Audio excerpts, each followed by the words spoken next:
The rifle crack split the desert air before Garrett Rawlins even saw the girl. Garrett Rawlins was 41, built like a man who'd spent his life in the saddle. 6 feet tall, broad across the shoulders, with dark hair going silver at the temples. His face bore the deep lines of a man who'd seen too much sun and too much sorrow. Steel gray eyes, a faded scar along his jaw from a cavalry skirmish, hands that were more callous than skin. He wore simple working clothes, a weathered Stetson, and the quiet authority of a man who'd commanded troops before he commanded cattle. He pulled hard on the reins, his gelding snorting and stamping in the dust. The sound had come from the canyon below, sharp and violent, echoing off the red stone walls like a warning from God himself. Garrett had been driving cattle through this stretch of Arizona territory for 15 years, and he knew the difference between a hunter's shot and something darker. This was darker. He dismounted in one fluid motion, his boots hitting the ground with a thud that sent a lizard skittering into the rocks. The November sun hung low and merciless in the sky, turning everything to shades of copper and blood. Garrett moved to the canyon's edge and looked down. 3 men on horseback circled something in the narrow wash below. Bounty hunters, by the look of them. Hard men with harder eyes, the kind who tracked fugitives for money and asked questions never. They had their quarry cornered against a rock face, a small figure in torn clothing, dark hair whipping in the wind. An Apache. Garrett's hand went to the rifle on his saddle. Muscle memory from his cavalry days, though those days were long behind him. He was 41 now, a rancher, not a soldier. He had left that life 12 years ago when the Army could no longer protect the people he loved most. But old instincts died hard. He watched as the Apache darted left, impossibly fast, a blade flashing in her hand. Her hand. Garrett's eyes narrowed. The fugitive was a woman, young, seeing, and fierce, moving like a wildcat backed into a corner. She slashed at the nearest bounty hunter's horse, making it rear. The man cursed, fighting for control. Another shot rang out. The woman jerked, stumbled. Blood bloomed dark on her shoulder, but she did not fall. She pressed her back against the stone, chest heaving, the knife still raised in defiance. "That's far enough," Garrett called out, his voice carrying down into the canyon with the authority of a man who expected to be obeyed. The 3 bounty hunters twisted in their saddles, hands moving toward their weapons. The leader, a scarred man with a tobacco-stained beard, squinted up at Garrett. "This ain't your concern, friend," the man shouted back. "She's on my land," Garrett said evenly. "That makes it my concern. You're trespassing." The leader spat into the dust. "We got legal right. This here's a fugitive Apache, escaped from Fort Grant 3 days ago." He reached into his coat and pulled out a folded paper, waving it like a flag. "There's a $200 reward for her capture, dead or alive." Garrett considered this. He looked at the woman again. She was watching him now, those amber eyes locked on his face, calculating. She was sizing him up the same way he was sizing her up, trying to determine if he was salvation or simply a different kind of threat. Blood dripped from her shoulder onto the sand. She was weakening. "How much did you say?" Garrett asked. The leader grinned, showing brown teeth. 200, but we caught her fair and square. She's ours." "Was yours," Garrett corrected. He pulled a leather wallet from his vest, counted out bills with deliberate slowness. 250, cash, right now." The grin faltered. "What?" "You heard me. I'll take her in myself tomorrow morning. Save you the trouble of keeping her alive overnight." Garrett held up the money so they could see it, crisp bills that represented a month's profit from cattle sales. "Or you can write off my property in the next 30 seconds and we forget this conversation happened." The 3 men exchanged glances. Greed warred with suspicion on their faces. Finally, the leader rode forward, snatched the bills from Garrett's hand, and counted them twice. "Your funeral, friend," he said. "That one's got the devil in her." He touched the brim of his hat in mock salute, then wheeled his horse around. "Let's ride, boys. Got drinking money now." They galloped off in a cloud of dust and laughter, leaving Garrett alone with the woman in the canyon. He waited until they were out of sight before making his way down the slope, his boots sliding on loose scrabble. The Apache woman tracked his every movement, her body coiled tight as a spring. When he was 10 feet away, she hissed something in her own language, a warning that needed no translation. Garrett stopped. He held up both hands, showing them empty. "I'm not going to hurt you," he said quietly. She did not lower the knife. Blood soaked through the fabric at her shoulder now, a spreading stain that told him the bullet had gone clean through. That was good. No lead to dig out. But she was losing too much blood, and the desert sun would finish what the bullet started if he did not act fast. "You understand English?" he asked. The woman's jaw tightened. She nodded once, a tiny movement. "Good. I'm going to come closer. I'm going to bandage that wound. Then we're going to have a conversation." Garrett took a slow step forward. "You can run after that if you want, but right now you're bleeding out, so let me help." She stared at him for a long moment, searching his face for lies. Whatever she saw there must have satisfied her, because she lowered the knife an inch. Not dropped, just lowered. Garrett closed the distance between them. Up close, he could see she was younger than he had first thought, mid-20s perhaps, with high cheekbones and skin the color of desert clay. Her hair hung in a long braid down her back, tangled with bits of sagebrush. The torn dress she wore had once been calico, now reduced to rags that barely covered her. She smelled like blood and fear and wild places. He pulled a clean handkerchief from his pocket, pressed it against the wound. As he tied the bandage, his fingers brushed against old scar tissue on her right wrist. 3 parallel lines, faded with time, but distinctive. Claw marks. Bare, most likely. The scars were at least 15 years old, healed, but permanent. Something about them tugged at his memory, but Garrett couldn't place it. He had seen a lot of scars in his cavalry days. This was just another one, or so he told himself. She flinched, but did not cry out. Her eyes never left his face. "What's your name?" Garrett asked as he tied the makeshift bandage tight. She said nothing. "All right, don't have to tell me." He finished the knot, stepped back. "But I need to know why those men were hunting you. What did you do?" The woman's lips parted. When she spoke, her English was broken, shaped by an accent that turned the words into something almost musical. "I escape, Fort Grant. I gathered that much." "Why were you at Fort Grant?" Her expression hardened. "They take my brother. Say he kills soldier. Not true." Garrett had heard plenty of stories about Apache prisoners at the frontier forts. Some of them were warriors captured in battle. Others were just people in the wrong place at the wrong time, swept up in the Army's endless campaign to pacify the territory. "Your brother," Garrett repeated. "What's his name?" "Ashki." The word came out soft, reverent. "He's 17. Just boy. They say they hang him. 30 days. 30 days. That was a death sentence on a clock. And you were trying to break him out?" She nodded, her whole body trembling now, whether from pain or emotion, Garrett could not tell. "I try, but too many soldiers.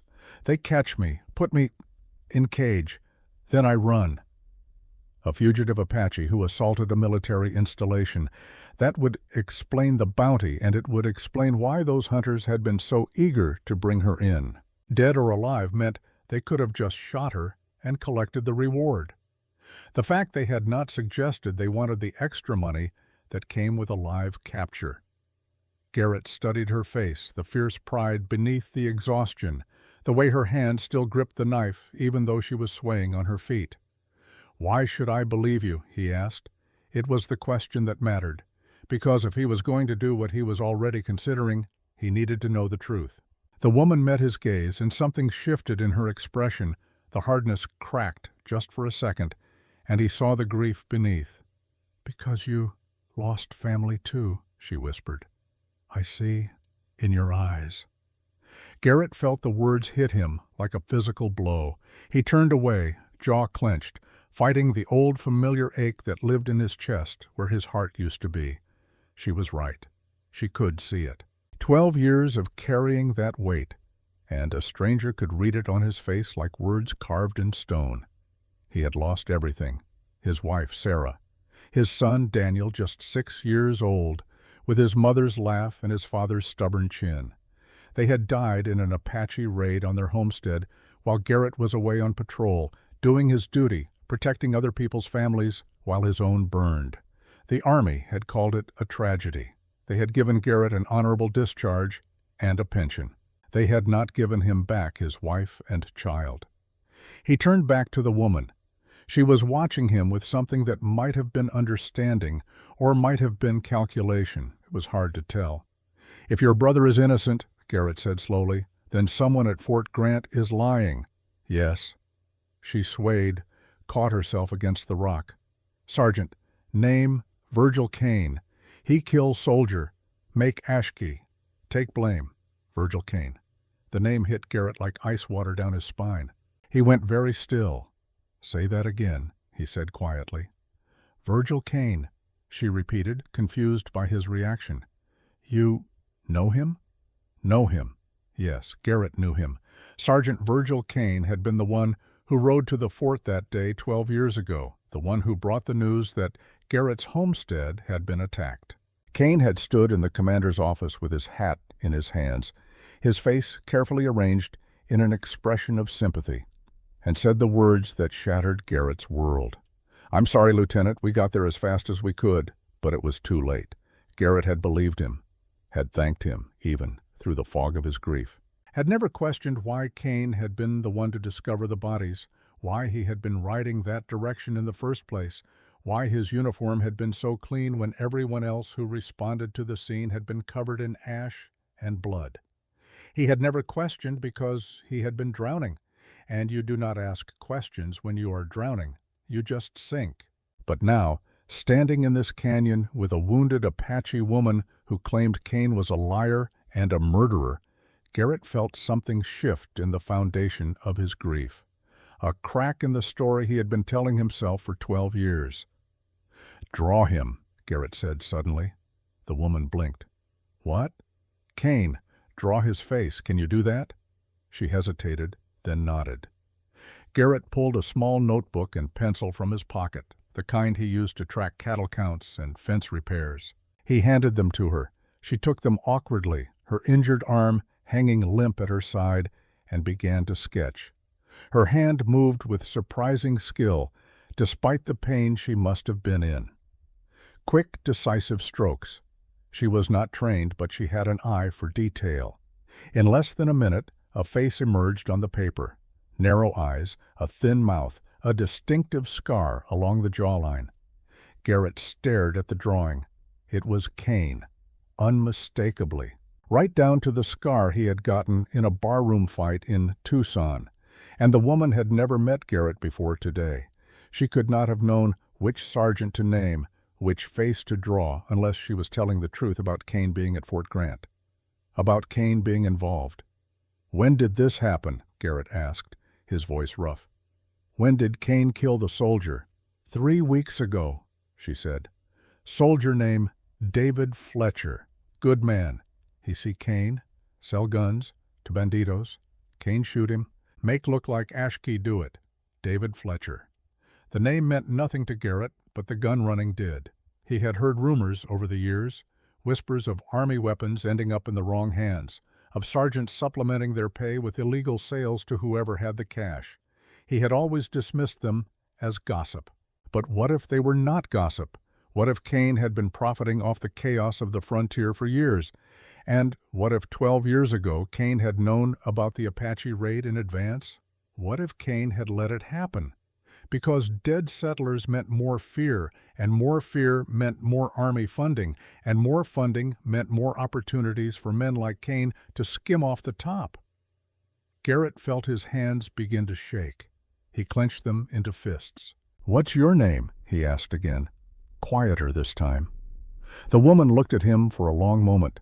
Then, as if deciding he had earned the truth, she answered, "Ayasha." "Ayasha." Garrett tested the word, the sound of it unfamiliar but not unpleasant. "I'm Garrett Rollins. I have a ranch about 10 miles north of here." He paused, weighing his next words carefully. "Those bounty hunters think I'm going to turn you in tomorrow. I'm not." Hope flared in her eyes, quickly smothered by suspicion. "Why?" "Because if you're telling the truth about Kane, then we have the same enemy." Garrett picked up his rifle, slung it over his shoulder. "And because 12 years ago, Virgil Kane was the man who told me my wife and son were dead. He rode to the fort to give me the news personally, and I never understood why." He extended his hand to Ayesha. She stared at it, then at his face, searching for the trap. "I can't promise I can save your brother," Garrett said. "But I can promise I'll try to find out the truth. About Kane. About what really happened to that soldier. And maybe," his voice caught, "maybe about what happened to my family." Ayesha looked at his hand for another long moment. Then, slowly, she reached out and grasped it. Her grip was surprisingly strong despite the blood loss, her palm rough with calluses. Garrett pulled her to her feet. She swayed, and he caught her elbow to steady her. "Can you ride?" he asked. She nodded, though her face had gone pale. "Good. We need to move before those hunters decide $250 wasn't enough." He led her up the slope to where his horse waited, patient and steady. "There's water in the canteen. Drink. We have a long ride ahead." Ayesha did as she was told, her movements slow and pained. When she finished drinking, Garrett helped her into the saddle, then swung up behind her. She stiffened at the proximity, every muscle in her body going rigid. "Relax," Garrett said quietly. "If I wanted to hurt you, I would have let those men take you." She did not relax, but she did not fight him either. Garrett took the reins and turned the horse north, toward home, toward whatever answers waited there. The sun was setting now, painting the desert in shades of gold and crimson. They rode in silence, the only sounds the steady rhythm of hoofbeats and Ayesha's labored breathing. She was fading, the blood loss and exhaustion catching up to her. Twice she slumped back against Garrett's chest, and twice she jerked herself upright, refusing to show weakness. The third time, Garrett spoke. "You can rest," he said. "I won't let you fall." Ayesha turned her head slightly, enough that he could see her profile against the dying light. "You promise?" It was such a small question, asked in such a small voice, that Garrett felt something crack open inside him. This woman, this fierce Apache warrior who had tried to break into a military fort to save her brother, who had fought off bounty hunters with a knife and a prayer, was asking him for a promise, asking him if she could trust him. He thought about Sarah, about the promises he had made to her on their wedding day, to love her, to protect her, to keep her safe, promises he had failed to keep. He thought about Daniel, about the way his son had looked up at him with absolute faith, believing his father could fix anything, stop anything, save anyone. Faith that had been misplaced. Garrett Rollins was not a man who made promises lightly anymore. He knew too well what it cost when you broke them.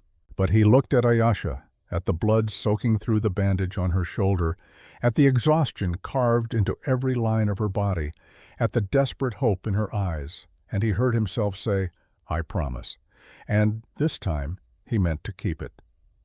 They reached Rollins Ranch just after midnight, when the stars hung so thick overhead they looked like spilled salt across black velvet.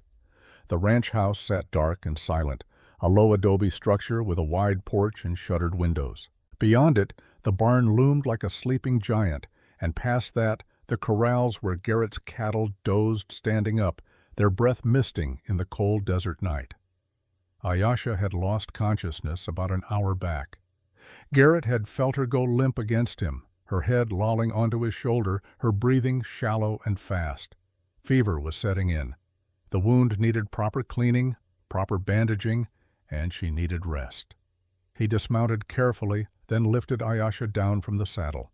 She was lighter than he expected, all lean muscle and bone, no extra weight to spare. He carried her toward the house, his boots crunching on the gravel path. The front door opened before he reached it. A woman stood silhouetted in the doorway, lamp in hand, her gray hair pulled back in a tight bun. Mrs. Helen Carter, 64 years old and tougher than boot leather, who had been keeping house for Garrett since his wife died. She took one look at Ayesha in Garrett's arms and stepped aside without a word. "Apache," Helen said flatly. It was not a question. "Yes." "Bounty hunters?" "Paid them off." Helen set the lamp down on the kitchen table, already moving to gather supplies. Clean water, bandages, whiskey for sterilization. She had been a teacher at the San Carlos Reservation for 3 years before her husband died, and she came to work for Garrett. She knew Apache people, knew their language, knew how to treat them like human beings instead of curiosities or threats. "Put her in the spare room," Helen instructed. "I'll need better light to see what we're dealing with." Garrett carried Ayesha down the hall to the small room that had once been meant for guests, back when Sarah was alive and they still entertained the idea of visitors. He laid her on the bed as gently as he could. Her eyes fluttered open, unfocused. "Where?" she whispered. "Safe," Garrett said. "You're safe." Helen bustled in with her arms full of supplies, set them down on the nightstand, and shooed Garrett toward the door. "Out! I need to undress her to clean that wound properly." "I can help." "Out!" Helen repeated more firmly this time. "She doesn't need a strange man hovering over her half-naked. Go check on the stock or something. I'll call you when I'm done." Garrett hesitated, then nodded. He stepped out into the hall, pulled the door shut behind him, and stood there for a moment, listening to the murmur of Helen's voice, speaking soothing words in Apache. He should check on the cattle, should unsaddle his horse, should do any of a dozen tasks that needed doing on a working ranch. Instead, he walked to his study, a cramped room lined with books he never read anymore, and pulled open the bottom drawer of his desk. Inside, wrapped in oilcloth, was a daguerreotype in a silver frame. Sarah and Daniel, taken 6 months before they died. Sarah sat in a chair with Daniel on her lap, both of them trying not to smile because the photographer had told them to stay still, but you could see the laughter in their eyes. Garrett set the photograph on his desk, stared at it in the lamplight. Sarah had been 28 when she died. Dark hair, dark eyes, a smile that could light up a room. Daniel had looked like her, all except for his eyes, which were Garrett's blue. "I think I might have made a mistake tonight," Garrett said to the photograph, his voice quiet in the empty room. "I brought someone into our home, someone who might be lying, someone who might get me killed." He paused. "Or someone who might help me find out the truth about what happened to you." The photograph offered no answers. It never did. A knock on the doorframe made him turn. Helen stood there, wiping her hands on a cloth stained with blood and iodine. "She'll live," Helen said. "Bullet went clean through, like you thought. I cleaned it out, stitched her up. She's strong. She'll heal if infection doesn't set in." She paused. "Garrett, she's covered in scars, old ones. This girl has been through hell." "I know." "Do you?" Helen's gaze was sharp. "Because I'm wondering why you brought her here instead of taking her to the fort like you told those bounty hunters you would." Garrett told her. All of it. The canyon, the drawing, Virgil Kane's name, the story about Ayesha's brother, and the murdered soldier. When he finished, Helen was quiet for a long time. "That's a serious accusation," she finally said. "Accusing an Army sergeant of murder and gun running. I know. If you're wrong, you've harbored a fugitive. They could arrest you. Take your ranch." "I know that too." Helen studied his face. "But you don't think you're wrong?" "No," Garrett said quietly. "I don't. Something about Kane never sat right with me. I just couldn't see it before. I was too—" he trailed off. "Too grief-stricken to ask questions," Helen finished. "Garrett, you were a good soldier, and you're a good man. But sometimes good men are blind to evil, especially when it wears a uniform." She folded the bloody cloth, set it aside. "What are you going to do?" "I'm going to find out the truth. About David Fletcher, about Kane, about what really happened 12 years ago. And if the truth is ugly, then at least I'll know." Helen nodded slowly. "That girl in there, she asked me something while I was bandaging her. She asked if you were trustworthy. I told her yes. Don't make me a liar, Garrett Rollins." She left him alone with the photograph and his thoughts. Garrett did not sleep that night. He sat in his study, making lists, forming plans, trying to figure out how a rancher with no authority and no resources was supposed to investigate a potential conspiracy involving the United States Army. By the time the sun rose, he had filled 3 pages with notes and crossed out most of them. The sound of voices in the kitchen drew him out of his chair. He walked down the hall, found Helen at the stove making coffee, and Tom Fletcher standing by the table looking like he had seen a ghost. Tom was 58, built like a bull, with gray shot through his dark hair and a face that looked like it had been carved from granite with a dull chisel. He had been Garrett's sergeant back in the cavalry days, had saved Garrett's life twice in skirmishes with hostiles, and had followed him into civilian life when Garrett left the service. Tom was foreman of the ranch now, and the closest thing Garrett had to family. He was also staring at the hallway that led to the spare room where Ayesha slept, his expression unreadable.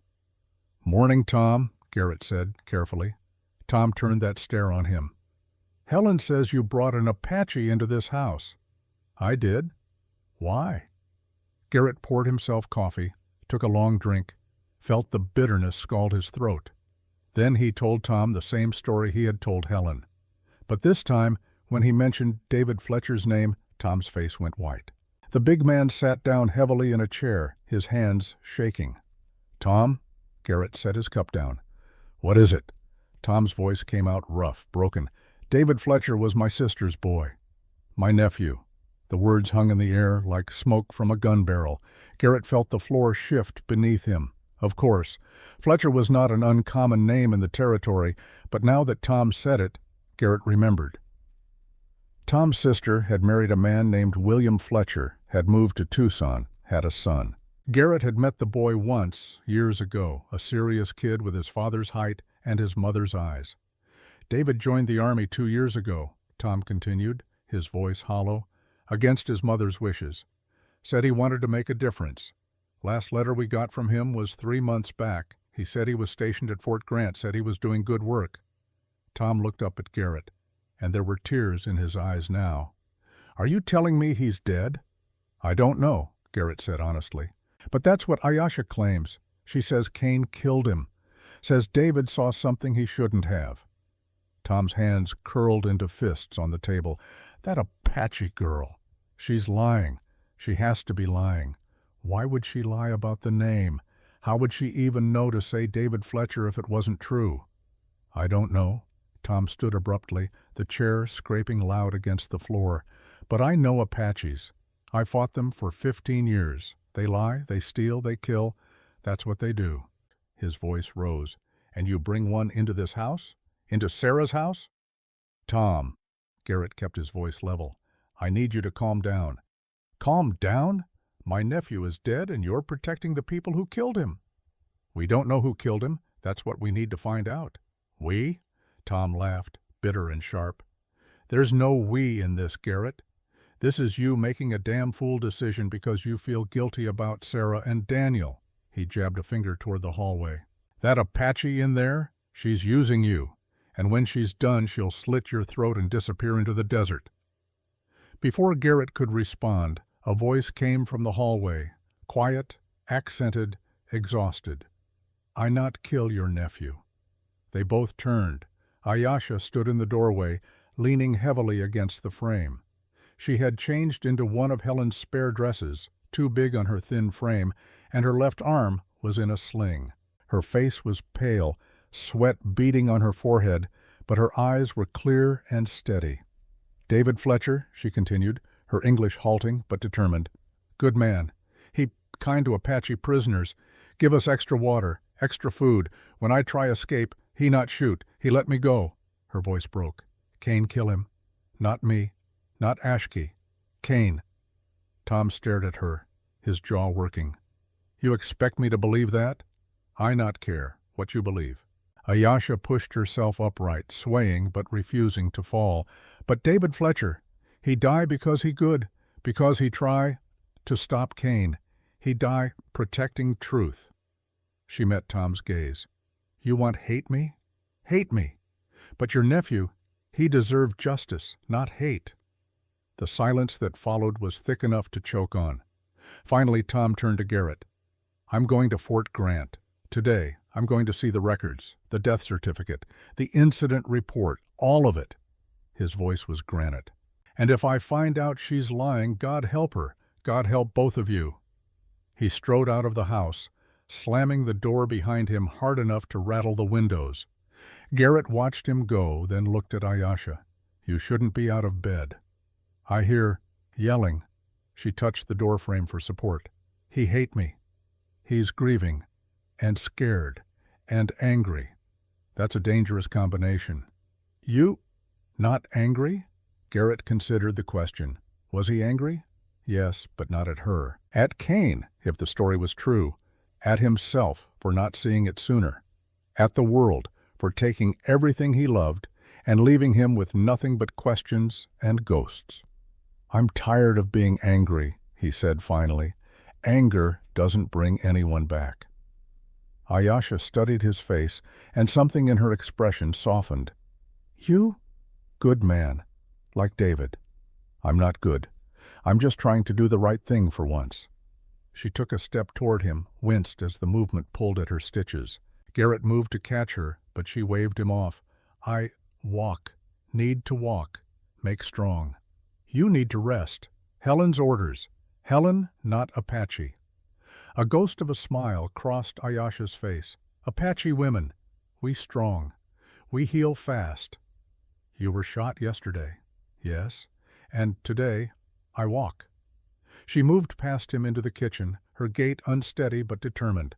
Helen appeared from the pantry, took one look at Ayesha, and sighed. "Stubborn, just like I thought. Just, all right, girl. You want to walk? You walk.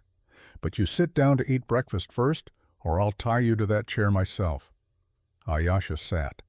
Helen put a plate of eggs and bread in front of her, and Ayesha ate slowly, methodically, like someone who had known too much hunger to waste a single bite. Garrett watched her, this stranger who had crashed into his carefully ordered life, and wondered if Tom was right. Was he being a fool?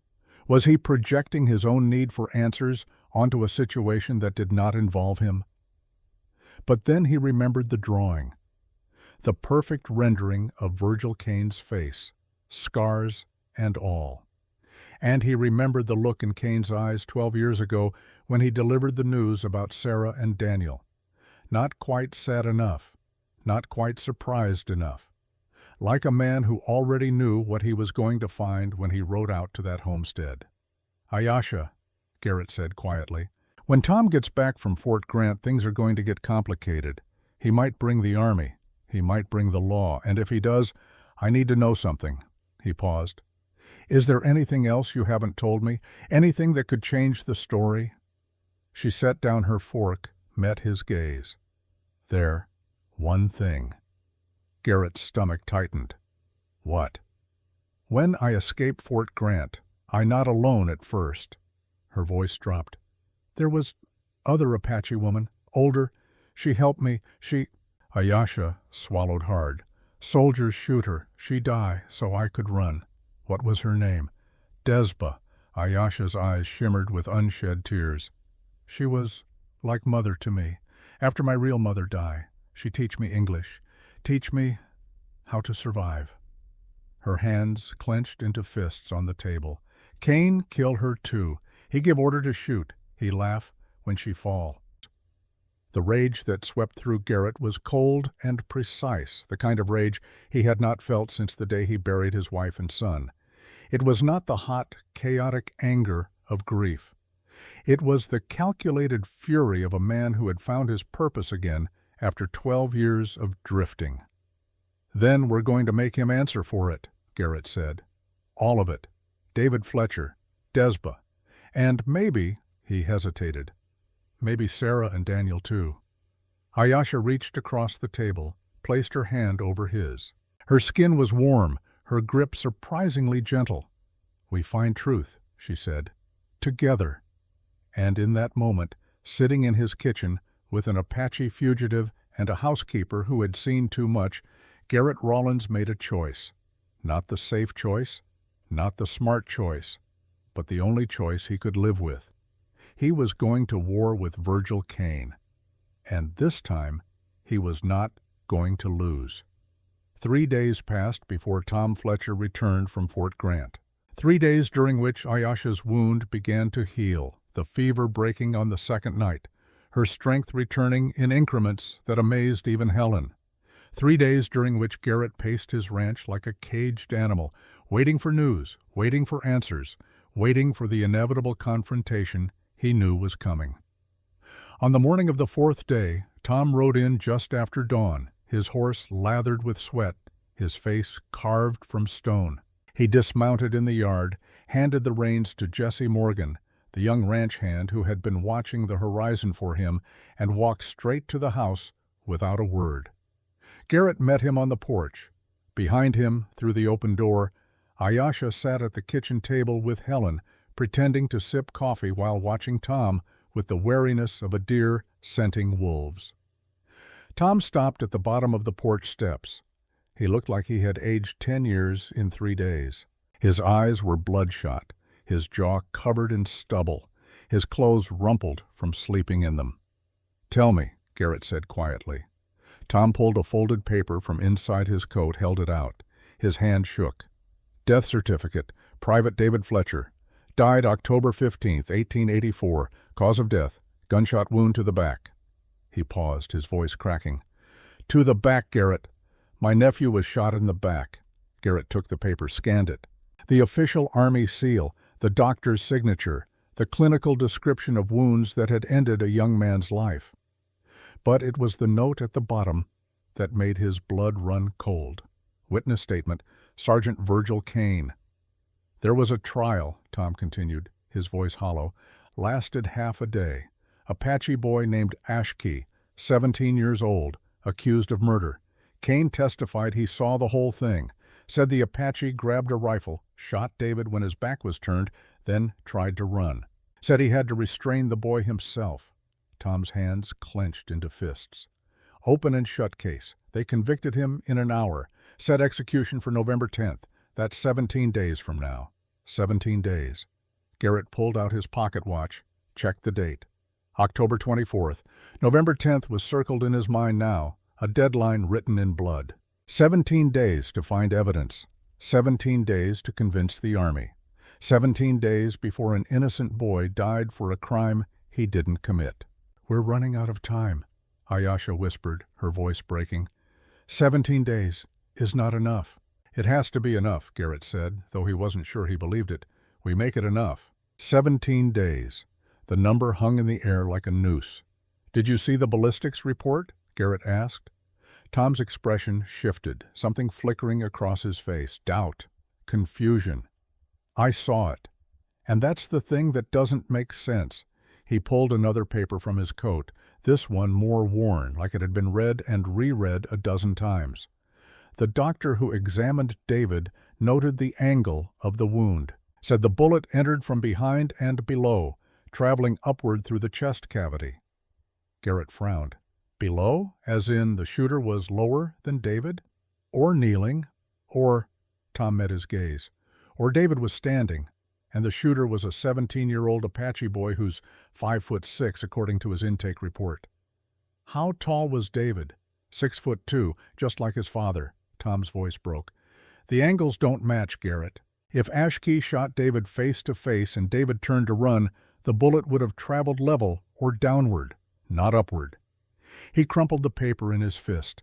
Something's wrong with Kane's testimony. Something's real wrong. Behind them, Ayesha stood up from the table, moved to the doorway. Her voice was soft but steady. "I tell you, Kane killed David, not Ashkey. Ashkey was holding supplies, his hands full. No gun." Tom turned to look at her, and for the first time there was no hatred in his eyes, just exhaustion and grief and a terrible dawning understanding. "There's more," Tom said. "I went through David's personal effects. The Army had them boxed up, waiting to be sent to his mother. I told them I'd take them." He reached into his coat again, pulled out a small leather journal. David kept a diary. Last entry was 2 days before he died. He opened it to a marked page, handed it to Garrett. The handwriting was neat, careful, the words of a young man trying to make sense of the world around him. October 13th, 1884. Saw Sergeant Kane at the trading post today with men I didn't recognize. Rough types, bandito-looking. He was loading crates into their wagon, crates with U.S. Army stamps, rifles, at least 20 Winchesters. When I asked what he was doing, Kane told me to mind my own business.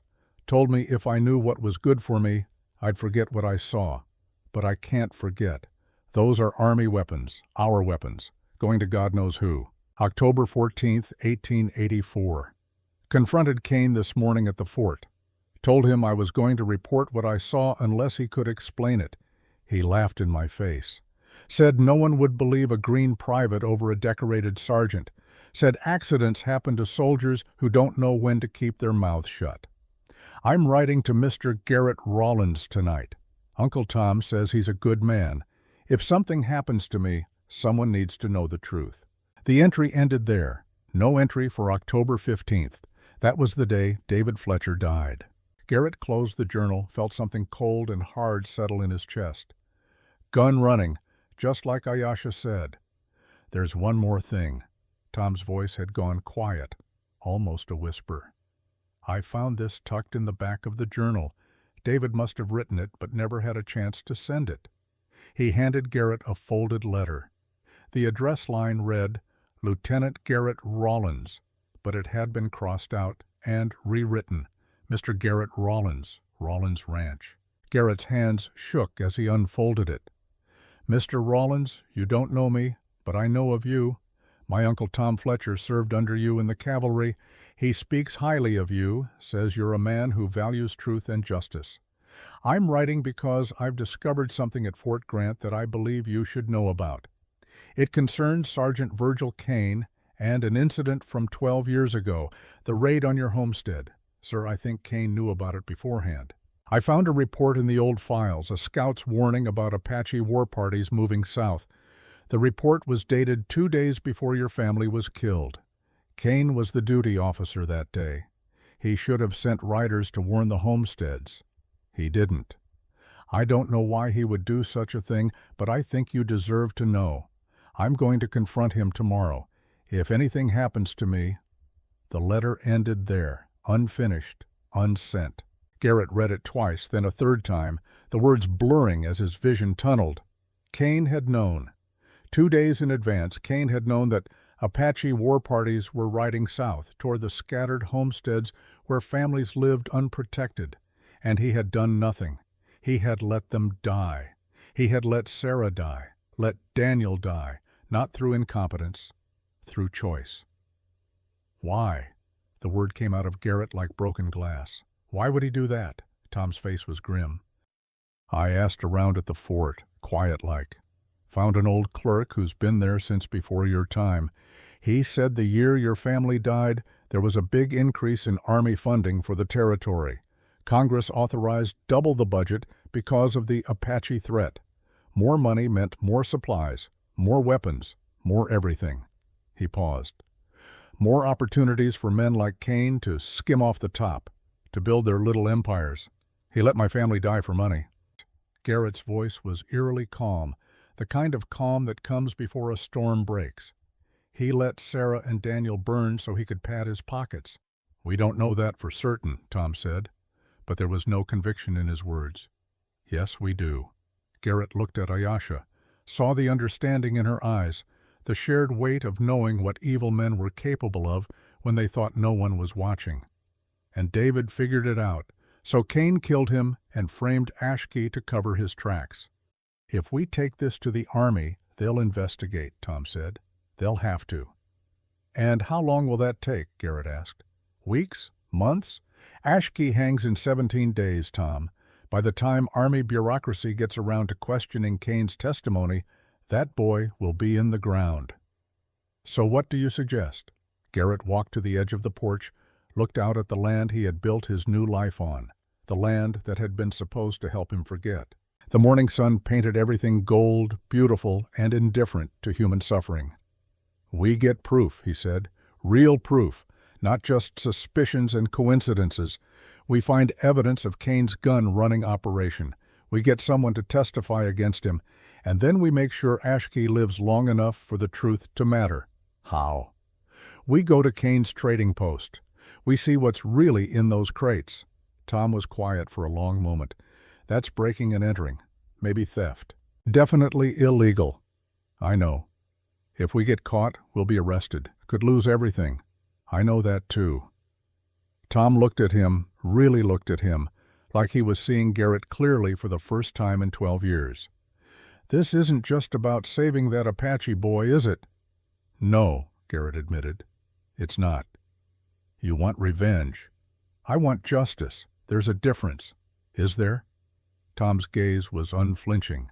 Because from where I'm standing, they look an awful lot alike. Garrett turned to face him.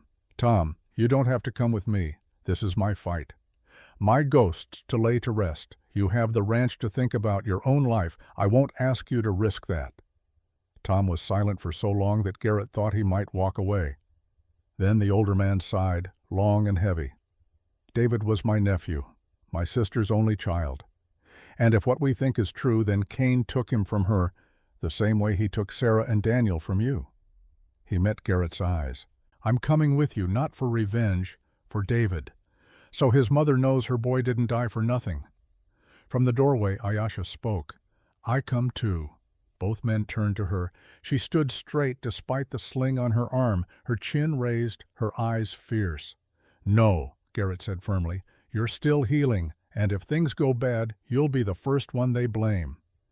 My brother in cage, Ayesha said, her English clearer now after days of practice with Helen.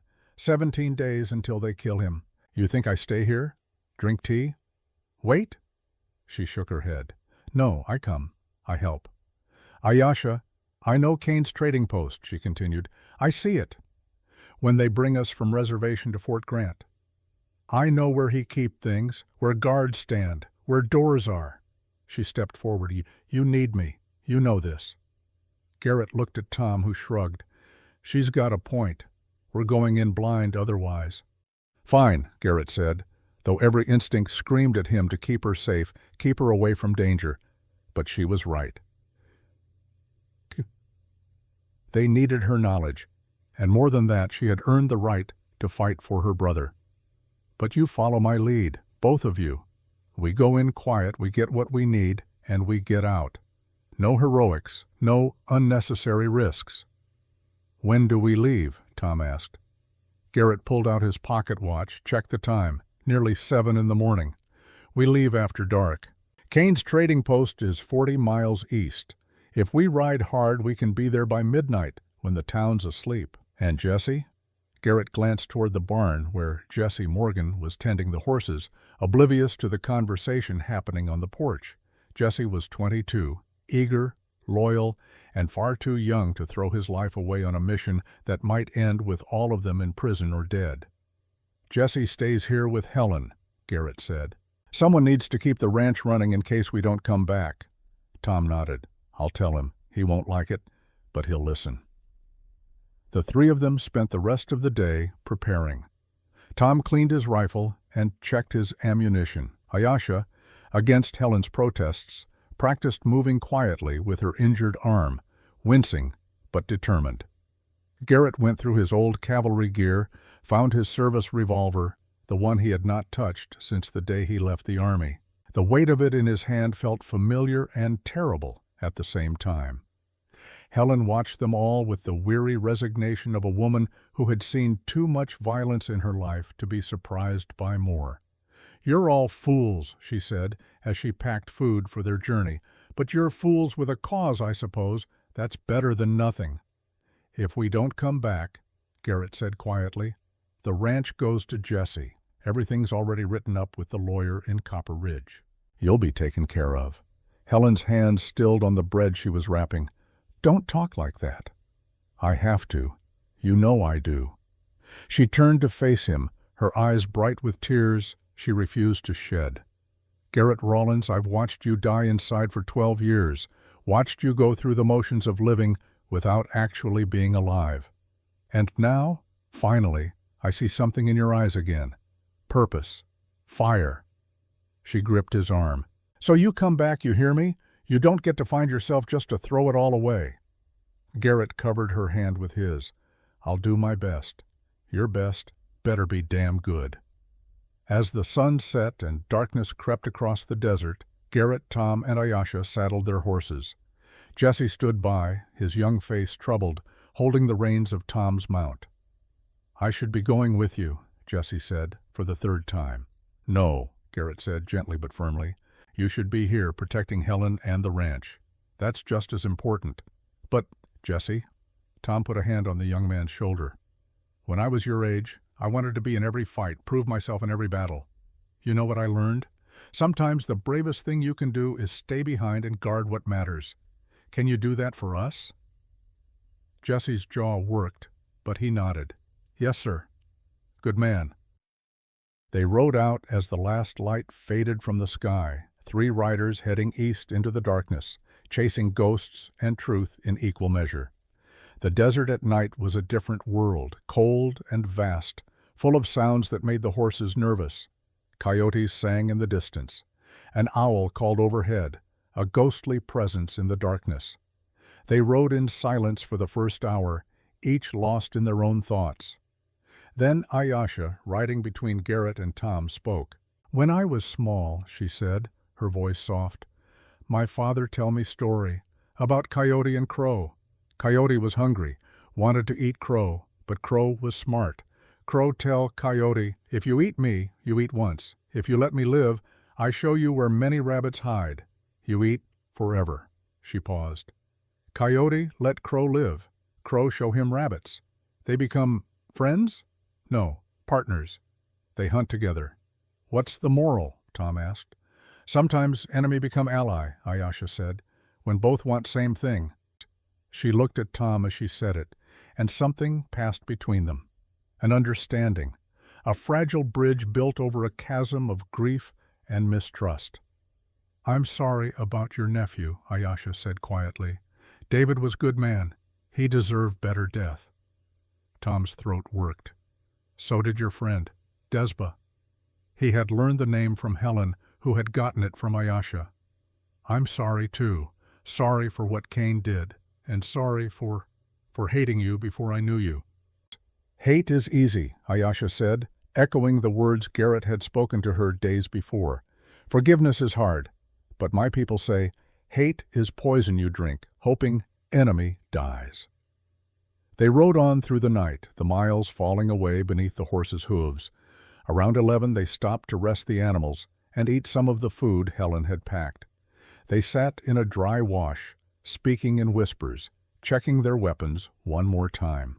"Cain's trading post is just outside Fort Grant," Tom said, sketching a rough map in the dirt with a stick. "It's a stand-alone building, 2 stories. He lives upstairs, runs the business downstairs. There's usually 1 or 2 hired men sleeping in the back, guarding the stock." "How do we get in without being seen?" Garrett asked. Ayesha leaned forward, studied the map. "Back door," she said, pointing. "Here, is always unlocked. Cain use it for secret deliveries. At night. I see this when I was prisoner. They bring me and others to work. Load wagons we not supposed to see, but we see. So we go in through the back, find the crates with the rifles, and get proof," Garrett said. "Photographs would be best, but we don't have a camera, so we take one of the rifles, match it to Army records." "That's theft," Tom pointed out. "It's evidence. The law might not see it that way. Then we'll deal with the law when the time comes." Garrett stood, brushed dirt from his pants. "Let's move. We've got 9 miles left." They reached the outskirts of the settlement around midnight. Cain's trading post sat at the edge of town, exactly as Tom had described it, a squat 2-story building with a painted sign that read, "Cain and Company, General Goods." There were no lights in the windows. The street was empty, the whole town asleep. They left the horses tied in a grove of cottonwoods a 1/4 mile away and approached on foot, Ayesha leading. Despite her injury, she moved like smoke through the darkness, utterly silent. Garrett and Tom followed, trying to match her stealth and failing. Every step seemed to crunch too loud. Every breath seemed to echo. But no one raised an alarm. They reached the back of the building. Ayesha was right.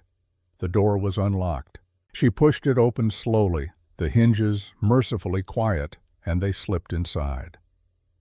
The back room was a storage area, crowded with crates and barrels and sacks of grain. Moonlight filtered through a high window, giving just enough illumination to see. Garrett pulled out a small lantern, lit it on the lowest setting, shielding the light with his coat. "There," Ayesha whispered, pointing to a stack of crates in the corner. They bore the unmistakable stamp of the United States Army. Garrett and Tom moved to the crates, pried the lid off the top one. Inside, wrapped in oilcloth, were a dozen Winchester repeating rifles. New, well-oiled, deadly. Each one stamped with an Army serial number. "That's enough proof," Tom breathed. "Not yet." Garrett pulled one of the rifles out, checked the serial number against the light. "We need to document this. Tom, you have that paper and pencil?"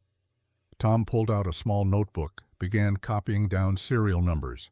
Garrett moved to check another crate. This one contained ammunition, thousands of rounds. "How much do you think this is worth?" Tom asked quietly. "On the black market? To bandits and renegades? Thousands of dollars." Garrett felt sick.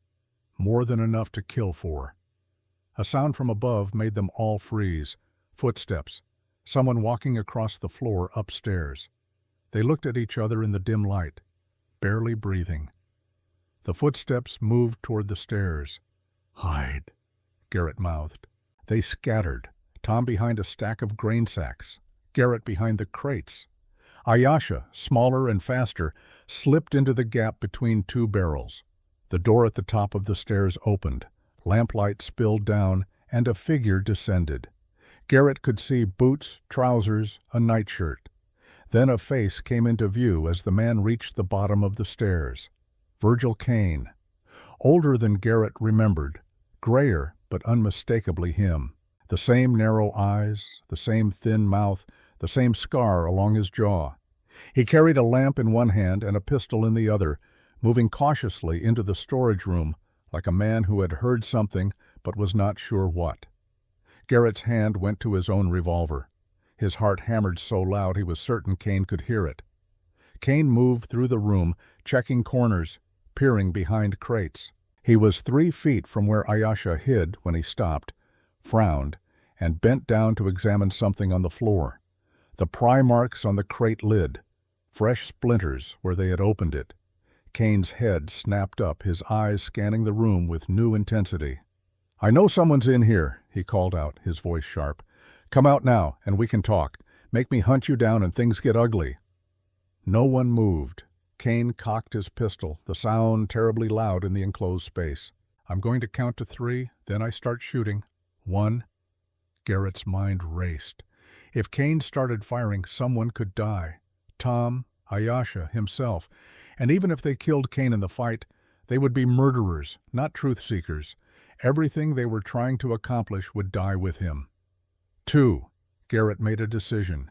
He stood up, hands raised, stepping into the lamplight. "It's me, Kane, Garrett Rollins." Kane's eyes widened, then narrowed with recognition and calculation. "Lieutenant Rollins? Or I suppose it's Mr. now." The gun did not waver. "What are you doing in my property in the middle of the night?" "Looking for answers." "To what questions?" "About David Fletcher, about gun running, about a raid 12 years ago that you could have prevented." Garrett took a step forward. "About my wife and son Kane, the ones you let die." For just a moment something flickered across Kane's face. Surprise, maybe even fear. But it was gone in an instant, replaced by cold anger. "That's a hell of an accusation," Kane said quietly. "You have any proof?" "I'm standing in a room full of proof. Army rifles you're selling to the highest bidder.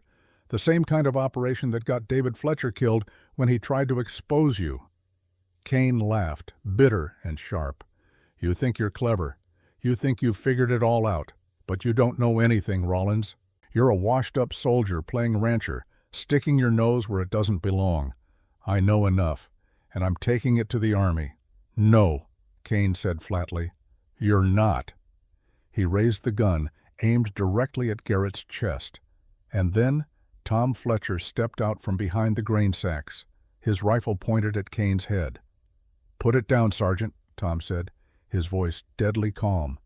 Kane's eyes flicked to Tom, recognition dawning. "Fletcher, of course. Let me guess. Someone told you I killed your nephew?" "Someone showed me evidence you killed my nephew. That Apache boy killed David. It's in the official report." "The official report is a lie," Tom said, "and you know it." Kane's jaw tightened. For a long moment the three men stood frozen in a tableau of violence, waiting to happen. Then Ayesha stepped out from her hiding place, moving into the lamplight. Kane's eyes went to her, widened. "You," he breathed. "The Apache girl, the one who escaped." His lip curled. "Should have killed you when I had the chance." "You try," Ayesha said quietly. "You fail. Like you fail with David, like you fail with Desba. You kill and kill, but truth does not die." "Truth is what I say it is," Kane snapped. "I'm a decorated sergeant. You're a fugitive. He's a deserter who couldn't protect his own family. And you," he looked at Tom, "you're an old man who can't face the fact that his nephew died in the line of duty." He smiled, cold and sharp. "Who do you think they'll believe?" "They'll believe the evidence," Garrett said. "The rifles, David's journal, the ballistics that don't match your testimony. Circumstantial, hearsay, not enough to convict me of anything. Maybe not. But it's enough to start an investigation. Enough to delay Ashke's execution. And once people start looking closely at you, Kane, I think they'll find a lot more than gun running." Kane's expression shifted, calculation replacing bravado. He was weighing his options, running through scenarios, and Garrett could see the moment he made his choice. "You're right," Kane said suddenly, his voice changing, becoming conciliatory. "You're absolutely right. I've done terrible things, things I'm not proud of, and maybe it's time I answered for them." He lowered his gun slowly, carefully. "Let me just set this down. We can talk. We can work this out." "Keep your hands where we can see them," Tom ordered. Of course. Kane bent down, as if to place the gun on the floor. Then he spun faster than Garrett thought possible, bringing the gun back up and firing. Not at Garrett or Tom, but at Ayesha. The shot was deafening in the enclosed space, but Ayesha was already moving, her Apache reflexes saving her life. The bullet hit the barrel behind where she had been standing a heartbeat before, punching through the wood with a spray of splinters. Tom's rifle cracked a split second later. The shot took Kane in the shoulder, spinning him around. He fell against the crates, his own gun clattering to the floor. "Don't move!" Tom shouted, advancing with his rifle still aimed. But Kane was done fighting. He slumped against the crates, blood spreading dark across his nightshirt, his face twisted in pain and rage. Tom kept his rifle trained on Kane while Garrett moved forward cautiously. He kicked the fallen pistol away, then assessed the wound. The bullet had punched through Kane's left shoulder, missing the bone but tearing muscle. Painful, but not fatal. "We need to stop the bleeding," Garrett said. "Can't have him dying before he talks." Tom pulled a kerchief from his pocket, tossed it to Garrett. "Make it quick. We don't have much time." Garrett folded the cloth into a compress, pressed it hard against the entry wound. Kane hissed in pain, but didn't cry out. Whatever else the man was, he wasn't a coward. "Hold this," Garrett ordered, placing Kane's own right hand over the compress. Then he tore a strip from Kane's nightshirt, tied it tight around the shoulder to hold the bandage in place. "You idiots!" Kane gasped through gritted teeth. "You shot a United States Army sergeant. They'll hang you for this." "We'll take our chances," Garrett said. He grabbed Kane by his uninjured shoulder and hauled him upright. "And you're going to tell them everything. David Fletcher, the gun running, the raid 12 years ago, all of it." Kane laughed, the sound wet and painful. "You think I'm going to confess? Based on what? The word of a savage and 2 outlaws? Based on this." Garrett held up one of the rifles from the crate. "Army property in your possession. That's enough to start with." "That proves nothing. I could say I confiscated those from smugglers." "Then you won't mind if we take them to Fort Grant and have them check the serial numbers against their missing weapons inventory." Kane's face paled. "That's what I thought," Garrett said. He turned to Tom and Ayesha. "Tie him up. We're taking him with us." Where? Tom asked. Not to Fort Grant. There are too many people there who might be in Kane's pocket. Garrett's mind worked through the options. We take him to Copper Ridge, to Marshal Wyatt Donovan. He's federal law, not Army. He'll have to investigate. They bound Kane's hands and feet with rope from the storage room, gagged him to keep him quiet, and hauled him outside to where the horses waited. Kane fought the whole way, trying to shout through the gag, but his injured shoulder made him weak. As they were securing him to Tom's horse, Ayesha touched Garrett's arm. We did it, she said softly, her eyes bright in the moonlight. We get proof, we get Kane. We got lucky, Garrett corrected. If Tom hadn't stepped in when he did, if Kane's shot had been 6 inches to the left, you'd be dead right now. But I am not dead, she smiled, fierce and beautiful. I am alive. Ashki will live. Truth will live. She placed her hand over his heart, a gesture so intimate it made Garrett's breath catch. And you? You are alive too, finally. Garrett looked down at her, this woman who had crashed into his life 4 days ago and turned everything upside down. This Apache fugitive with amber eyes and scars on her wrists, and a brother in a cell waiting to die. This survivor who had seen the same darkness he had seen and somehow found the strength to keep fighting. And he realized that she was right. For the first time in 12 years, he felt alive. Not just going through the motions, not just existing. Actually, truly alive. We should go, Tom said, breaking the moment. Sun's going to be up in a few hours. We need to be far from here by then. They mounted up, Kane tied to Tom's saddle, and rode west toward Copper Ridge, toward justice or vengeance or whatever waited for them at the end of this long, dark road. Behind them, Kane's trading post sat silent and empty, its secrets spilled, its lies exposed. And somewhere 17 days away from a hanging, a 17-year-old Apache boy named Ashki slept in a cell, not knowing that 3 people who had never met him were riding through the night to save his life. They reached Copper Ridge as the sun crested the eastern hills, painting the desert in shades of copper and gold. The town was just beginning to wake, shopkeepers opening their doors, a few early risers moving along the dusty main street. Garrett, Tom, and Ayesha rode straight through the center of town with their prisoner, drawing stares and whispers that followed them like a wake. Virgil Kane, bound and gagged on Tom's horse, had stopped struggling hours ago.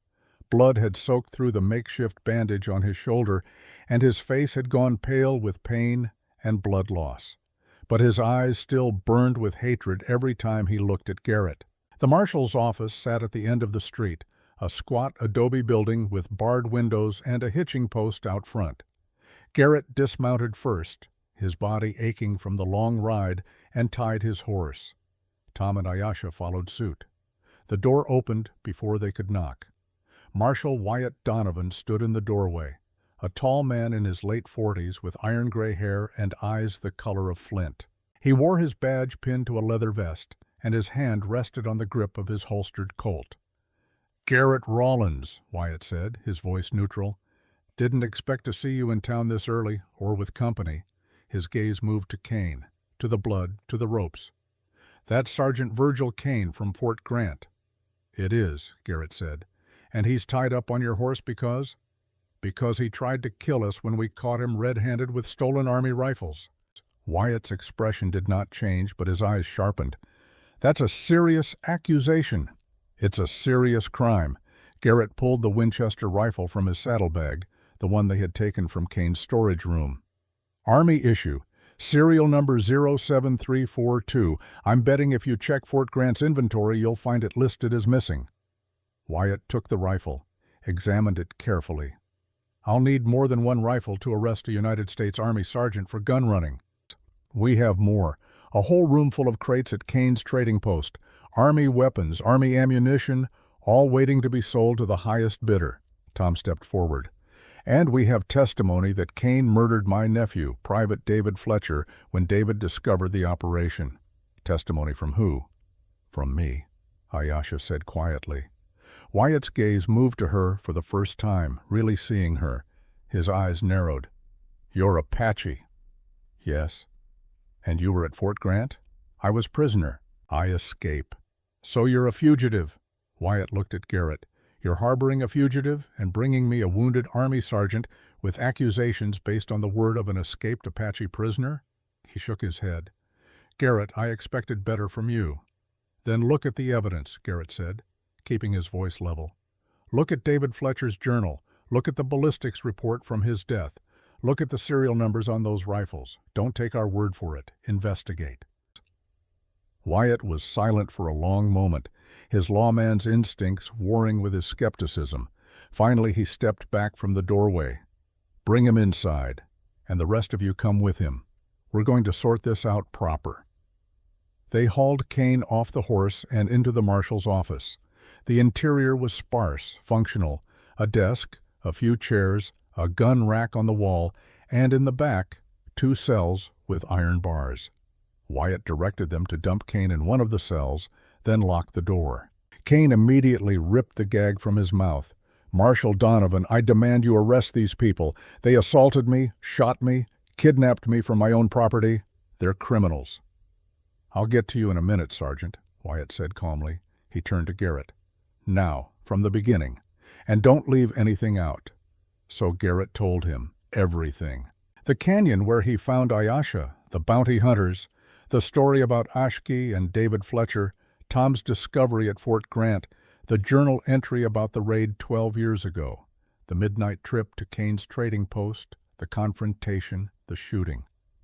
He laid it all out like cards on a table, knowing that his freedom, Ayasha's life, and Ashkai's chance at justice all depended on whether this lawman believed him.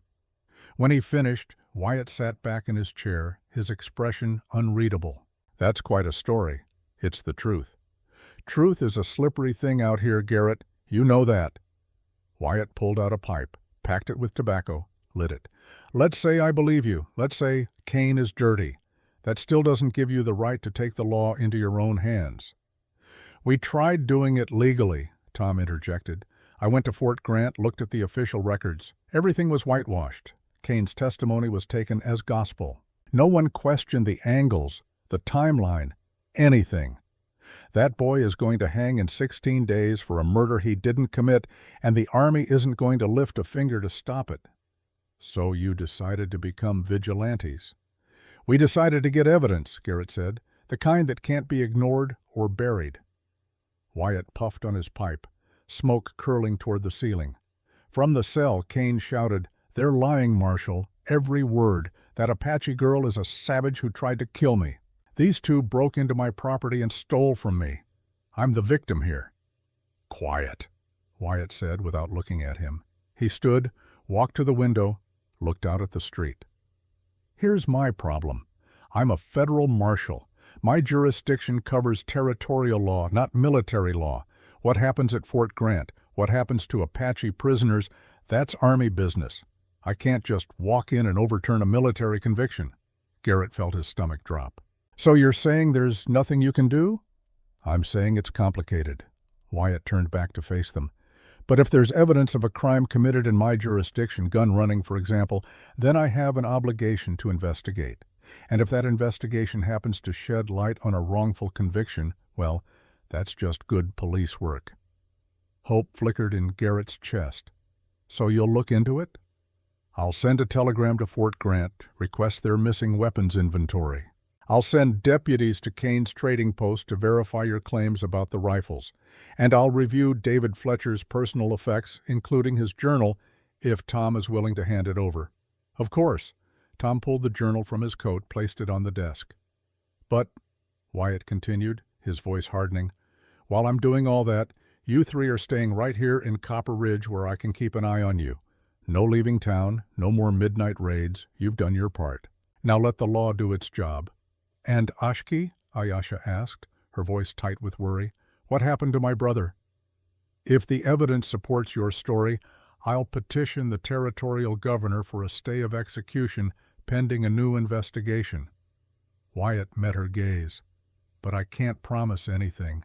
The wheels of justice turn slow, and we've only got 16 days. It has to be enough, Garrett said quietly. Wyatt nodded. Get yourselves to the hotel. Clean up. Get some rest. I'll send word when I have news. They left the marshal's office and walked to the Copper Ridge Hotel, a two-story building with peeling paint and dusty windows.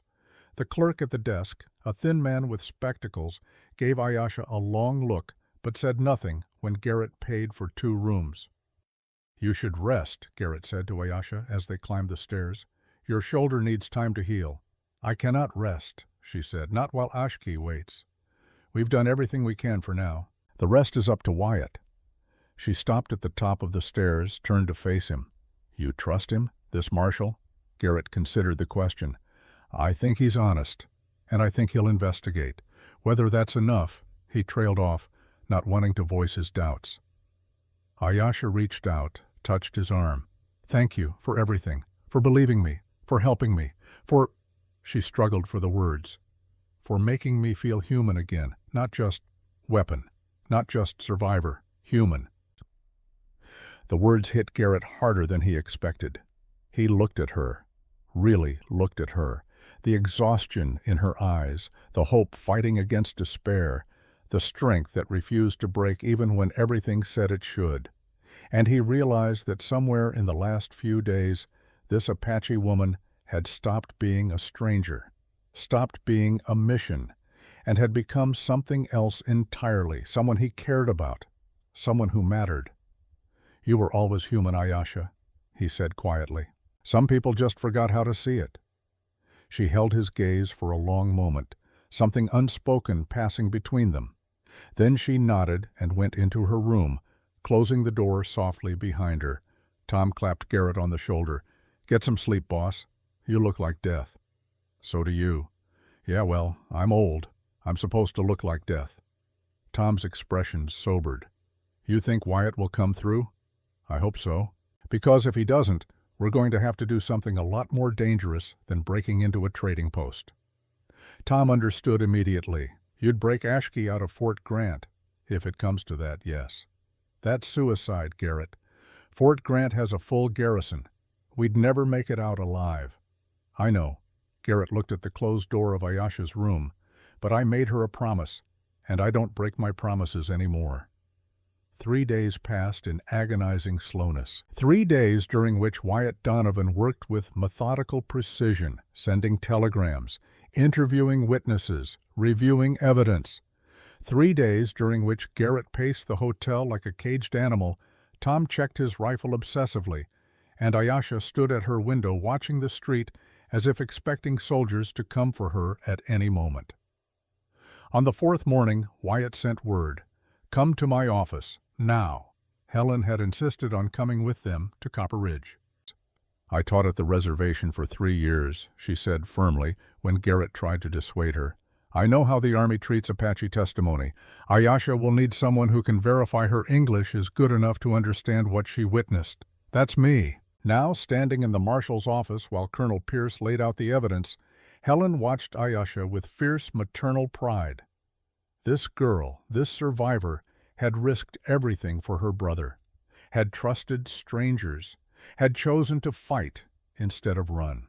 When Ayesha's voice wavered during her testimony, Helen stepped forward. "The girl's English is clear enough for legal testimony. I'll swear to that in any court." Pierce nodded approvingly. "Mrs. Carter, your word carries weight. Thank you." Later, when they left the office, Ayesha caught Helen's hand. "Thank you for believing me, for helping." Helen squeezed back. "You're not alone anymore, child. None of you are. We're family now. That's what family does." They arrived to find the office crowded. Wyatt sat behind his desk, 2 deputies flanking him, and standing to the side in full-dress uniform was a man Garrett recognized immediately. Colonel Benjamin Pierce, commander of the Territorial Army Forces, 60 years old, ramrod straight, with white hair and a face carved from granite. Garrett had served under him briefly, a lifetime ago. "Mr. Rawlins," Pierce said, his voice formal, "it's been a long time." "Colonel." Garrett's mind raced, trying to figure out what this meant. Was Pierce here to arrest them? To defend Kane? "Marshal Donovan brought some disturbing allegations to my attention," Pierce continued. "Allegations concerning Sergeant Virgil Kane and irregularities in the case against the Apache prisoner Ashki." He pulled a folder from under his arm, opened it. "I've spent the last 3 days investigating. What I found is troubling." He laid several documents on the desk. The rifles in Kane's trading post match serial numbers from weapons reported missing from Fort Grant over the past 2 years. 73 rifles in total, street value approximately $8,000. Garrett's breath caught. $8,000, a fortune. "Furthermore," Pierce continued, "I reviewed the ballistics report on Private David Fletcher's death. The trajectory of the bullet does not match Sergeant Kane's testimony. The shot came from behind and below, consistent with someone kneeling or crouching, not from a standing position as Kane claimed." Tom's hands clenched into fists. "So Apache didn't kill David. The physical evidence suggests he could not have fired the fatal shot from where Kane placed him." Pierce's expression was grim. "I also reviewed Kane's duty logs from 12 years ago. The day of the raid on the Rollins homestead, Kane was duty officer. He received a scout's report warning of Apache war parties moving south. He logged the report, but he did not send riders to warn the settlements." The room went very quiet. Garrett felt like he was falling, like the ground had opened beneath him and he was tumbling into an abyss. "Why?" The word came out broken. "Why would he do that?" Pierce met his gaze with something that might have been sympathy. "I can't answer that, Mr. Rollins. But I can tell you that in the 6 months following that raid, Army funding for the territory increased substantially, and Sergeant Kane's quartermaster duties expanded significantly. More money flowing through his hands meant more opportunities for—" He paused, choosing his words carefully. "Creative accounting. He let my family die so he could steal more efficiently," Garrett said flatly. "I believe so, yes." The rage that swept through Garrett was cold and absolute. He turned toward the cells where Kane sat, rose from his chair. Tom grabbed his arm, held him back. "Don't," Tom said quietly. "He's not worth it." Garrett shook him off, but he did not move toward the cell. Instead, he looked at Pierce. "What happens now?" "Sergeant Kane will be court-martialed on charges of theft of government property, conspiracy to defraud, and murder," Pierce said. "The case against Apache will be reviewed. Based on the evidence, I'm recommending his conviction be overturned and he be released immediately." Ayesha made a sound, something between a sob and a gasp. She swayed on her feet. Garrett caught her elbow, steadied her. "My brother," she whispered. "He will live?" "If the review board agrees with my recommendation, yes," Pierce said. "And I believe they will. The evidence is overwhelming." From the cell, Kane finally spoke. His voice was hoarse, defeated. "It was all for nothing then. David Fletcher died for nothing. That woman Desba died for nothing. All of it for nothing." "No," Ayesha said, turning to face him. Her voice was stronger now, filled with a quiet fury. "They died because you are evil, because you choose money over life. But their death, not for nothing. Their death bring truth, bring justice. That is everything." Kane laughed, bitter and broken. "Justice. There's no such thing, girl, just winners and losers. And I lost." "You're right about one thing," Garrett said quietly. "You lost. But not because we beat you. You lost because you thought you could bury the truth forever, and the truth doesn't stay buried. Not forever." Wyatt stood up. "Colonel Pierce, what do you need from us?" "Statements from all 3 of you. Formal depositions for the court-martial." Pierce looked at Ayesha. "And you, miss, you'll need to testify. I know that won't be easy going back to Fort Grant. But your testimony about Kane's actions, about what you witnessed, will be crucial." "I will testify," Ayesha said without hesitation, her English still careful but stronger after days of practice with Helen. "I tell everything. About David, about Desba, about all people Kane hurt. I tell truth." Pierce nodded approvingly. "Marshal, I'm placing Sergeant Kane in your custody until the court-martial can be convened, should be within the week." "Understood, Colonel." Pierce turned to Garrett, extended his hand. "Mr. Rollins, I'm sorry. Sorry for what happened to your family. Sorry it took 12 years for the truth to come out. That's on the Army. That's on me. I should have looked closer at the time. Garrett shook his hand. You didn't know. I should have. That's my failure. Pierce's grip was firm, his gaze steady. For what it's worth, you did good work here. Dangerous work, illegal work in some cases, but good work. Justice was served even if it came the long way around. After Pierce left, Wyatt cleared the office except for Garrett, Tom, and Ayesha. He poured coffee for all of them, then sat on the edge of his desk. There's still the matter of the charges against you three, he said. Garrett's stomach tightened. What charges? Breaking and entering, theft of Army property, assault on a federal agent technically since Kane had a commission. Wyatt sipped his coffee. I could charge you. Probably should charge you. But, Tom prompted, but I'm a pragmatic man, and sometimes the law and justice don't quite line up perfectly. He set down his cup. Here's what's going to happen. I'm going to file a report saying you came to me with information about Kane's activities. I'm going to say you cooperated fully with my investigation. And I'm going to neglect to mention the part where you broke into his trading post in the middle of the night and shot him. Why would you do that? Garrett asked. Because that Apache boy deserves to go free, because David Fletcher's mother deserves to know her son died honorably, and because sometimes, just sometimes, the ends justify the means. Wyatt fixed them with a hard stare. But if you ever pull anything like this again in my jurisdiction, I will throw the book at you so hard you'll be old men before you see daylight. We clear? Crystal, Tom said. Good. Now get out of my office. You make me nervous. They walked out into the morning sunshine. The street was busy now, people going about their daily business, unaware that justice had just been served in the marshal's office. Garrett felt strange, untethered.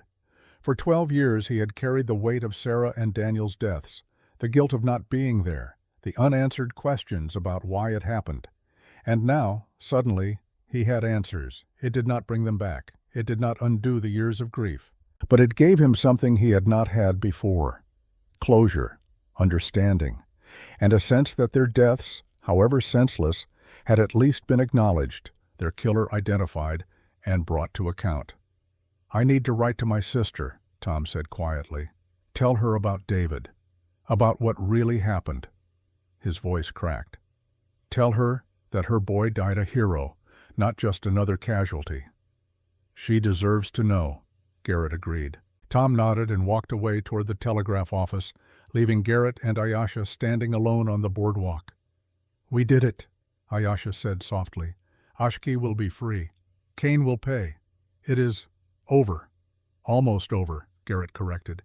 You still have to testify. We still have to see it through to the end. Yes. She turned to face him fully. And then?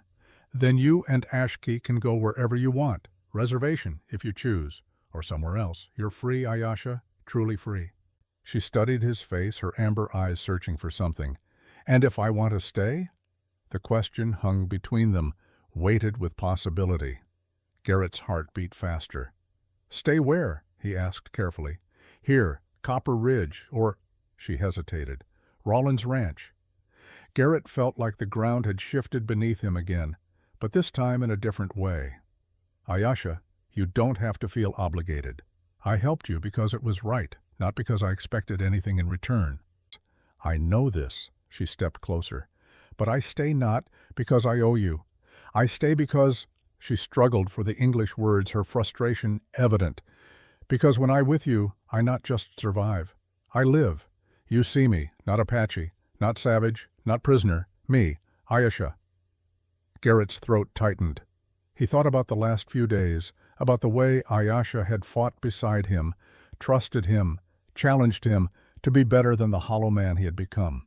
He thought about the way she looked at him, not with pity for his loss, but with understanding, with recognition, as if she saw the parts of him he had thought died with Sarah and Daniel. I see you, he said quietly. And what I see is someone strong, someone brave, someone who deserves a life without running, without fighting, without fear. Then give me this life, she said simply. At ranch, with you. People will talk. A white rancher and an Apache woman, it's not common. It's not always accepted. I not care what people say. Do you? Garrett thought about that. Once he might have cared. Once he might have worried about propriety, about what the neighbors thought, about maintaining respectability. But that man had died 12 years ago in a burning homestead. The man standing here now had learned that life was too short and too precious to waste on other people's opinions. No, he said, I don't. Ayesha smiled, and it transformed her face. For the first time since he had met her, she looked not just strong but happy, genuinely, deeply happy. Then I stay, she said. I work. I earn place. I learn more English. I help Tom and Jessie and Helen, and maybe— She placed her hand over his heart, the same gesture she had made in the desert. Maybe I help you remember how to live too.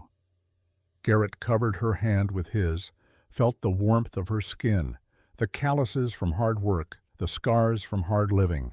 This woman who had survived everything the world threw at her and somehow remained unbroken. This woman who had walked into his life like a desert storm and swept away the dust of 12 dead years. You already have, he said. Epilogue, where the heart finds home. The court-martial of Sergeant Virgil Kane lasted 3 days. Ayesha testified on the second day, her English still halting, but her testimony devastating. She described in clinical detail how Kane had murdered Desba, how he had given the order to shoot an unarmed woman who was trying to surrender, how he had laughed when she fell. The panel of officers looked ill by the time she finished. Kane was convicted on all charges: theft, conspiracy, murder. The sentence was death by hanging. On the third day, the board reviewing Ashke's case announced their decision. Conviction overturned. All charges dismissed. The boy was to be released immediately with a formal apology from the United States Army. Garrett was there when they brought Ashke out of his cell. The boy was thin, hollow-eyed, moving like a ghost. But when he saw Ayesha, something lit up inside him. He ran to her, and she caught him, held him, both of them speaking rapid Apache and crying. Garrett turned away, giving them privacy. Tom stood beside him, watching the reunion with wet eyes. That's what we fought for, Tom said quietly. That right there. Yeah, Garrett agreed. That's worth it. They stayed in Copper Ridge for a week while the paperwork was finalized, while Ashke recovered his strength, while the Army processed his release. Helen came to town with Jessie, bringing fresh clothes and supplies. Jessie took one look at Ashke and immediately started teaching him how to play cards, the universal language of young men everywhere. On the day they left for the ranch, Marshal Wyatt Donovan came to see them off. Heard Kane's hanging is scheduled for next month, he said to Garrett. You planning to attend? Garrett thought about it. Part of him wanted to be there, to see Kane pay for Sarah and Daniel, for David Fletcher, for Desba, for all the lives he had destroyed in his greed. But another part, the part that Ayesha had awakened, knew that watching Kane die would not bring anyone back, would not heal anything, would just be another ending in a story that needed to start looking toward beginnings. No, Garrett said finally. I've spent 12 years living with ghosts. I think it's time I started living with the living. Wyatt nodded approvingly. Wise choice. For what it's worth, Rollins, I'm glad things worked out the way they did. So am I. The ride back to Rollins Ranch took 2 days. Ashke rode with Ayesha, the siblings talking quietly in Apache, catching up on years of separation. Tom rode with Jessie, the older man telling stories about David that made the younger one laugh. And Garrett rode slightly apart, watching them all, feeling something he had not felt in so long he almost did not recognize it. Peace. They crested the last hill and saw the ranch spread out below. The adobe house, the barn, the corrals. Home. Helen stood on the porch waiting for them, and when she saw Ashke, her face broke into a smile. Well, don't just sit there, she called. Get down here and let me feed you. You look half-starved. That night they all gathered around the dinner table. Helen had cooked a feast, and they ate until they could not move. Ashki, his English almost non-existent, communicated through smiles and gestures. Jesse taught him how to say "thank you" and "more please," which Ashki used liberally. Tom told stories about his cavalry days, and Helen corrected him when he exaggerated too much. And Garrett sat at the head of the table, looking at the faces around him, and realized something profound. He had lost his family 12 years ago, but he had found a new one, not a replacement. Nothing could replace Sarah and Daniel, but a new beginning, a second chapter. After dinner, Garrett walked out onto the porch. The stars were brilliant overhead, the desert night cool and clear. He heard the door open behind him, knew without looking it was Ayasha. She stood beside him, not touching, just present. For a long time, neither of them spoke. Then Ayasha said, "Ashki wants to learn ranching. He say he want to work, earn his place." "He already has a place, both of you do." "I know, but we are Apache. We do not take charity, we work. We contribute." She glanced at him. "Is this okay?" "More than okay. I can always use good hands. And if Ashki is anything like his sister, he'll be the hardest worker I have." Ayasha smiled at that, then her expression grew serious. "Garrett, I need to ask you something." "All right." "When you look at me, what you see? You see Apache? You see the woman you saved? Or you see—" She trailed off, searching for the words. "I see Ayasha," Garrett said simply. "I see a woman who is brave and strong and kind. I see someone who fought for her brother when no one else would. Someone who survived things that would break most people. Someone who made me remember that life is worth living even after loss." He turned to face her. "I see someone I care about deeply, more deeply than I thought I could care about anyone again." Her breath caught. "You care about me?" "Yes." "As friend?" Garrett smiled, and it felt strange on his face, like a muscle he had forgotten how to use. "As someone who could be more than a friend, if you wanted, if that's something you wanted." Ayasha stepped closer, close enough that he could feel the heat of her body, smell the sage and desert dust in her hair. Garrett reached into his vest pocket, pulled out the small daguerreotype he had carried every day since Sarah died. The silver frame caught the starlight. He looked at it one last time, really looked, at the faces of the people he had loved and lost. "I need to tell you something," he said quietly, "about Sarah." Ayasha's expression grew solemn. "You not have to—" "I do." He held the photograph so she could see it. "This was my family, my first family, and I loved them with everything I had. When they died, I thought I died too." His voice roughened. "For years I felt guilty even thinking about being happy again, like it would dishonor their memory, like I'd be betraying them." Ayasha touched the frame gently, traced Sarah's face with one finger. She was beautiful, like sunrise. She was fierce, too, in her own way, stubborn, brave. She would have liked you, I think, would have respected your strength. Garrett paused, choosing his words carefully. "I want you to know what I feel for you. It's not because you remind me of her. You don't. You're completely different people. Then why you feel for me? Because you taught me something Sarah would have wanted me to learn. That loving again doesn't mean forgetting. It means choosing to live. It means honoring the past by not letting it destroy the future." He looked at the photograph one more time, then tucked it back into his pocket. But this time, it felt different. Not a chain, a blessing. "I think Sarah would want me to be happy, and you make me happy, Ayasha. Really, truly happy." Tears spilled down Ayasha's cheeks. "That is the most beautiful thing anyone ever say to me." "It's the truth." She placed her hand over his heart, felt it beating strong and steady.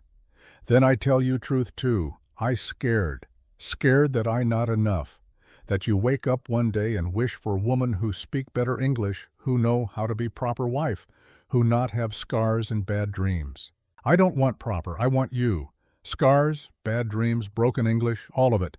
Because that's who you are. And who you are is extraordinary." "You really believe this?" "With everything I am." "In Apache culture," she said quietly, "when a man wants to court a woman, he brings gifts to her family, proves he can provide, proves he is worthy. I don't know Apache customs very well. That is okay. I teach you. She placed her hand on his chest, right over his heart. But first, I need to know. You think of me as woman you could love, or woman who reminds you of what you lost? It was the question that mattered, the one that would determine everything. Garrett thought about Sarah, about the love they had shared, the life they had built. That love was real. That loss was real. And nothing would ever change that.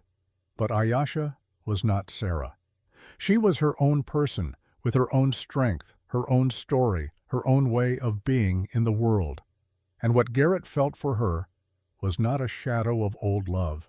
It was something new, something different, something that honored the past without being imprisoned by it. I think of you as a woman I could love, he said, not instead of Sarah, alongside the memory of Sarah, as someone who taught me that loving again doesn't mean forgetting. It means choosing to live. Ayesha's eyes glistened with tears. That is good answer. Is it? Yes. Because I think of you as man I could love too, not because you saved me, because you saw me, and you chose to fight for what is right, even when it was hard, even when it hurt. She reached up, touched his face gently. My mother used to say, the heart has room for many loves, old loves, new loves, lost loves, found loves, all living together, all honored. That's wise. Apache women are wise. She smiled through her tears, also stubborn, also difficult sometimes. Garrett laughed, the sound rusty but genuine. I noticed. You still want to court me? More than anything. Then court me. She stepped back, formal suddenly. Bring gifts to my family. Prove you worthy. Follow Apache custom. Your family being Ashkey, and Helen, and Tom, and Jesse. They all family now. Garrett considered this.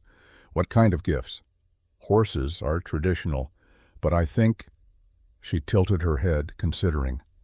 I think what my family really needs is promise. Promise that you will protect us, provide for us, treat us with respect. Her voice softened. Promise you will not see us as burden or charity, but as people worthy of place in your life. I can promise that. I do promise that. Then you have given greatest gift. She took his hand, laced her fingers through his, and I accept. They stood there on the porch, holding hands, looking out at the desert that had brought them together. Inward they could hear Helen scolding Jesse for eating the last piece of pie, hear Tom's laughter, hear Ashkey's hesitant attempts at English.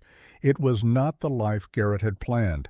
It was not the life he had lost, but it was a good life, a life worth living, a life built on truth and justice and second chances. Ayesha, Garrett said quietly. Yes? Thank you. For what? For riding into my life, for reminding me what it means to fight for something, for showing me that endings can also be beginnings. She squeezed his hand. You did same for me. We save each other. And that, Garrett realized, was the truest thing either of them had said. They had saved each other, not from bounty hunters or corrupt sergeants or unjust convictions, though they had done that too. They had saved each other from the worst kind of prison. The prison of a life unlived, of potential unrealized, of hearts too afraid to beat again. 6 months later, on a spring morning when the desert bloomed with wildflowers, Garrett Rollins and Ayesha stood before their assembled family, Tom and Helen and Jesse and Ashkey, and spoke vows in both English and Apache. It was a small ceremony, unconventional, probably scandalous by the standards of Copper Ridge society. Garrett did not care. Ayesha did not care. They had learned that life was too short to waste on other people's narrow definitions of how things should be. They had learned that love, real love, transcends culture and convention. They had learned that family is not just blood. It is choice. It is commitment. It is showing up day after day for the people who matter. Jesse stood at the edge of the small gathering, watching Garrett and Ayesha exchange vows. His chest ached, but it was a good ache. The ache of seeing something right happen, even if it wasn't happening to him. Tom appeared beside him, handed him a flask.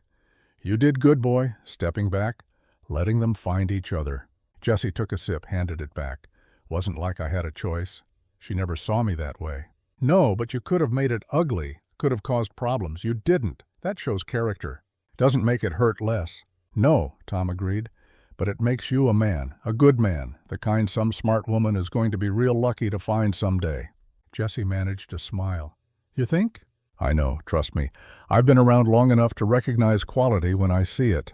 As Garrett kissed Aisha, as the small crowd cheered, Jesse raised the flask in a silent toast to love found, to heartbreak survived, to moving forward. Then he turned and walked back toward the barn, where there was work to be done and a future to build, one day at a time. And as Garrett kissed his new wife, as Ashkey whooped in celebration and Helen cried and Tom clapped him on the back, Garrett sent a silent thank you to Sarah and Daniel. "Thank you for the love you gave me. Thank you for the lessons you taught me. And thank you for letting me go, letting me live again, letting me find joy in unexpected places." Because that, ultimately, was what the dead wanted for the living. Not eternal mourning, not frozen grief, but life. Full, messy, complicated, beautiful life.